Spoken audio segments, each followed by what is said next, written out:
Notified, but not in a timely manner. Morgan Geyser is indeed in custody tonight after cutting off her ankle monitor and escaping her group home in Madison. She was on conditional release. Now that may be reevaluated, and she could face new criminal charges. Geyser was found in Posen, Illinois on Sunday. That's outside of Chicago, about 25 miles, with 43-year-old Chad Mecca, who now faces charges related to the escape. Police there say the pair took a Greyhound bus from Wisconsin to Chicago, then walked to Posen. Police say Geyser initially gave officers a fake name.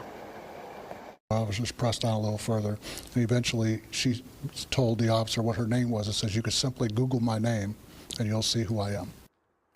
Geyser could face criminal charges in Madison for cutting off her monitoring bracelet and going on the run.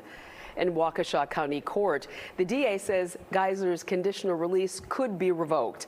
Geyser is going to be in front of a judge tomorrow morning in Chicago for an extradition hearing.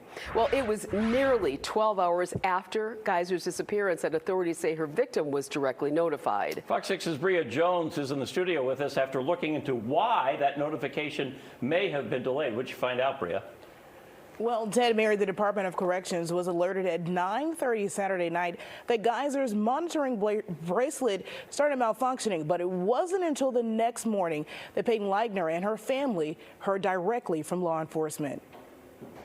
News of Morgan Geyser's escape from a Madison group home made national headlines. But as word quickly spread, Waukesha County District Attorney Leslie Basie said at a Monday afternoon press conference the victim, Peyton Leitner, and her family were left in the dark. They did not know anything about it. We wanted to make sure that they were safe and that they had a plan in place. And again, it was verified before we came up here that, in fact, no one did contact them. A Madison police spokesperson told Fox 6 Monday afternoon they contacted the victim around 10:45 Sunday morning. Waukesha County later clarified, saying the Leitner family indicated they had not heard from DOC or DHS until 14 hours after Geyser's escape. According to the DHS website, the case did not meet the listed circumstances for notification. Marcy's law guarantees that timely notice of any release or escape of the accused, and that language is intentional, and it exists to help victims understand what is happening so they can take